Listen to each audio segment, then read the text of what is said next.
All right. Yes. Welcome back to Analysis Robotics. SpaceX. What a beautiful achievement they have did. People still have not understood how big of a deal it is to catch such a huge 23-story building, 71 meters in height, 9 meters in diameter. It was caught such beautifully into the arms of the launch pad, and that particular structure which caught the booster is called Mechazilla. So let me just bring how they caught the booster rocket. So in order to do that, we have to look into some history. For the Falcon 9 rocket, they also caught the same boosters for the Falcon 9. That was in 2015, 9 years ago. 9 years ago, they landed the booster rocket. After multiple failures, they landed the booster rocket finally on the launch pad. And 3 to 4 years back, they announced that they are gonna catch the booster rocket in midair using arms. Success is one of the possible outcomes. The probability is uncertain, but it is above zero.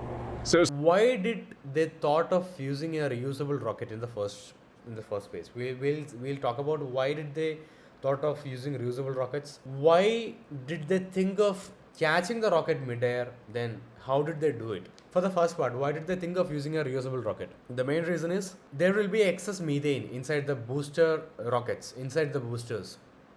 So this liquid methane, once it's gone outside, liquid methane and liquid oxygen. So once it exits the atmosphere, it's gone. So when we bring it back, we can take this excess methane out of the rocket. We can recycle it in a methane plant by condensing it and then recycling it again, and it can be used for the next journey.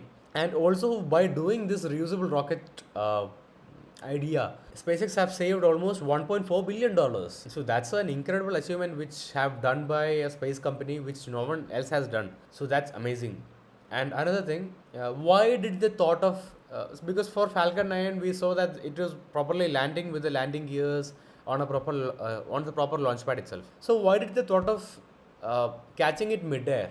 So the reason because is that for the Falcon 9 booster rocket, almost 8% of the weight was itself on the landing part, for the landing infrastructure, for the legs. The less the weight of the booster rocket, the more the payload that can be carried to send to space. To increase efficiency, they thought of removing the landing gears, because the landing gear it have to hold the entire structure, and it have to be that strong enough to make it stand still. And in order to make the landing gear strong enough, they have to put in more materials, which is more weight. So in order to reduce the weight of landing infrastructure, they thought of removing the landing infrastructure, and they thought we can catch it midair. It sounds very simple and very easy to say. Now let me just get into the point of how they caught it midair. We know the thing that they launched the rocket. The rocket went to the next stage. It removed the main part, and now the boosters have to come back. These boosters are called super heavy, by the way.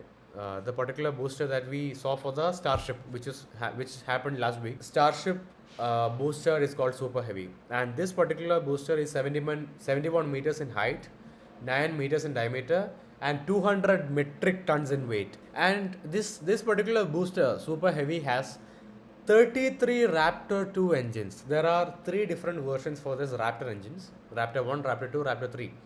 So this particular super heavy have 33 Raptor 2 engines, which the engine is so powerful that one particular engine can help the entire super heavy to hover in the air. It's that powerful. While watching the video which you have seen, where the booster is coming back to the Earth's atmosphere, you might have seen that the bottom part is glowing. That's not because the engines are on. That's because of the friction and air resistance. It's so much. It's traveling of almost around 17,000 kilometers per hour. The engine, the bottom parts, where the circular parts of the engine booster parts are there, they almost got warped from the friction and from the heat that generated from air while coming back to Earth's atmosphere. So almost 1 kilometer away from the Megazilla, from the chopsticks, from the Megazilla arm and from the booster, almost 1 kilometer away, 13 Raptor engines, 3 Sender engines, and multiple other circular engines that surround the bottom. All of these get turned on in all together in order to reduce the velocity to near to zero. Nitrogen thrusters that's around the sides along with the flaps. These were used to put the particular booster back to the orientation itself in order to bring it properly to the launch pad where it's supposed to catch. By reducing the velocity to near to zero and by bringing it back to the arms, so there is a debate where people say, was it a catch or was it a docking? So it's a proper catch. In the video you can see that the arms are being coming together in order to catch the entire rocket. So it was a catch, and by doing this one particular factor, they were able to save such a huge amount of weight for the landing infrastructure. This particular rocket can be reused for the next Starship. They are also developing the tech where these rockets can be reused and reused for another journey within 1 or 2 days. How incredible it is! How fascinating it is! So it's the peak humanity that we see over here.